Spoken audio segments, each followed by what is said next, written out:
सृष्टि बचपन से ही दिखने में सुंदर नहीं थी, लेकिन अमीर बाप की बेटी सृष्टि पर उसकी माँ जान छिड़कती।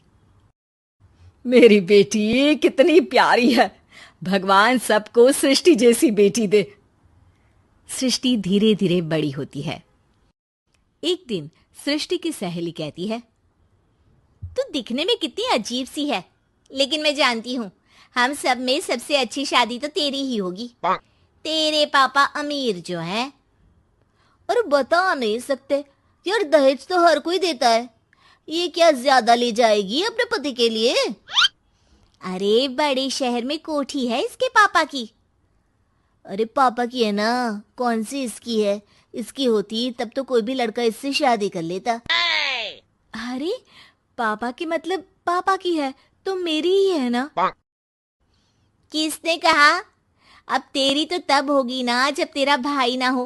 वैसे भी शादी के बाद सारी प्रॉपर्टी भाई के नाम होती है। सृष्टि समझ जाती है कि उसे किसी भी हालत में माँ बाप की सारी प्रॉपर्टी को अपने नाम करना है, लेकिन कैसे? एक दिन सृष्टि का भाई शीनू कहता है, बहन क्या कर रही है? तुझसे एक बात करनी है। अरे हाँ हाँ करना, मैं तो तेरी बहन हूँ। बहन मेरी लाइफ में ना एक लड़की है, बहुत अच्छी है। मैं सोच रहा हूँ माँ और पापा से बात करूँ शादी के लिए। सृष्टि को समझ में आ जाता है कि भाई की शादी होते ही भाभी उसे एक दिन भी घर में बर्दाश्त नहीं करेगी। क्या बात है भाई, बताना कौन है वो? यार वो बहुत अच्छी लड़की है, पढ़ी लिखी है, मेरे साथ जॉब भी करती है। बस एक प्रॉब्लम है। हाँ प्रॉब्लम? क्या प्रॉब्लम है भाई? यार वो शादीशुदा है, लेकिन उसके पति ने उसे सिर्फ इसलिए छोड़ दिया क्योंकि उसके माँ बाप दहेज नहीं दे पाए। सृष्टि ये सुनकर न जाने क्यों खुश हो जाती है। अरे भाई तो क्या हुआ, लड़की तुझे तो पसंद है ना? शीनू को लगता है कि बहन उसे समझ रही है। वो इस बात से अनजान होता है कि उसकी बहन की मंशा पूरा घर हड़पने की है। सृष्टि अपनी माँ से कहती है, मम्मी मुझे तो बहुत चिंता है। पता है शीनू क्या कर रहा है? अरे क्या कर रहा है? वो तो काम पर जाता है और वापस घर आता है। नहीं ना माँ, वो यही तो नहीं कर रहा, बाकी सब कर रहा है।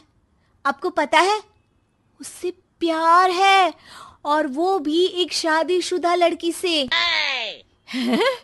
ये क्या हो गया? मैं सोसाइटी में क्या मुंह दिखाऊंगी? अरे तेरे पापा तो यही कहेंगे कि मैंने ही उसे बिगाड़ दिया है। माँ देखो, मेरी बात मानो, पापा पर भी विश्वास करने की जरूरत नहीं है। अब आप ही बताओ, पापा इतनी देर घर के बाहर रहते हैं क्यों? बोलो। अरे बेटा वो तो नौकरी करते हैं ना। तू बहुत भोली है माँ। पापा का ऑफिस तो 7 बजे खत्म हो जाता है, लेकिन देखो कितनी देर से आते हैं। अरे नहीं नहीं बेटा, ऐसी कोई बात नहीं है। सृष्टि माँ को एक औरत से बात करते पिता की फोटो दिखाती है। देखो माँ कैसे हैं पापा, मैं ना कहती थी कि पापा सही नहीं है। मैं तेरे पापा से बात करूंगी, दे फोटो मुझे। ओ माँ, वो तो डिलीट हो गई। लेकिन चल, तूने तो देख लिया ना, पापा से बाद में बात कर लेना। और हाँ, मेरा नाम बिल्कुल मत लेना। हाँ माँ। अब क्या था, सृष्टि के माँ और पिता के बीच झगड़ा होना शुरू हो जाता है। सृष्टि के मन में क्या चल रहा था कोई नहीं जानता था। एक दिन, माँ सृष्टि के लिए एक लड़का देखा है, वो लोग शाम को उसे देखने आने वाले हैं।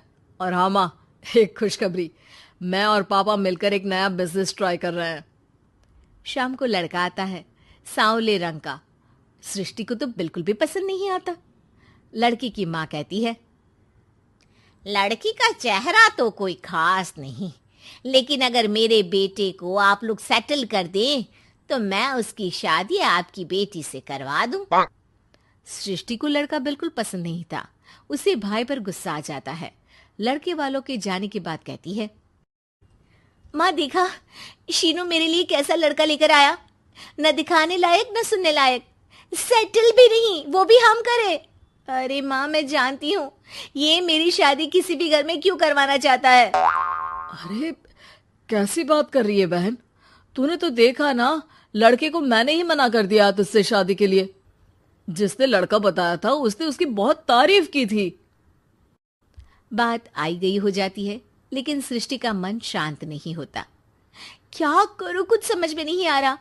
मेरी शादी हो गई तो ये लोग पूरी प्रॉपर्टी शीनू के नाम कर देंगे। मेरे हाथ तो कुछ लगेगा ही नहीं। तभी सृष्टि को आइडिया आता है। वो किसी वकील को फोन करती है। जी देखिए, अगर आपके मम्मी पापा का तलाक हो जाता है तो आपके पिता की आधी प्रॉपर्टी आपकी माँ के नाम हो जाएगी, फिर उसे वो किसी को भी दे सकती है। सृष्टि अब माँ को बेटे के खिलाफ भरती है। माँ, शीनू पर नजर रखा करो। वो जिस लड़की के प्यार में है ना, वो शादीशुदा है। यहाँ आएगी, सारा पैसा, रुपया, जमीन, जायदाद सब हड़प लेगी। पापा का भी हाल तुमसे छुपा नहीं है। ऐसा ना हो कि मैं और आप एक दिन सड़क पर भीख मांगे। हे भगवान, मैं तो जीते जी मर जाऊंगी अगर ऐसा हो गया तो। ऐसा हो गया नहीं माँ, ऐसा ही होगा। अभी समय है, आगे का सोच लो। मैं तो कहती हूँ पापा से आधी प्रॉपर्टी लेकर अलग हो जाओ। पापा की आधी प्रॉपर्टी भी हम लोगों को अगर मिल जाती है ना, तो अगले 7 जन्म सफल समझो। बेचारी माँ बेटी के कहने पर पति से तलाक लेकर अलग हो जाती है। सृष्टि अब पैसों से गाड़ी और अपने दूसरे महंगे शौक पूरे करने लगी। उसके दोस्त भी उसके पैसे इस्तेमाल करते। सृष्टि, कल तुम कहाँ थी? मैं सारा दिन घर पर अकेली थी। तो मैं क्या करूं? मैंने ठेका तो नहीं लिया है ना।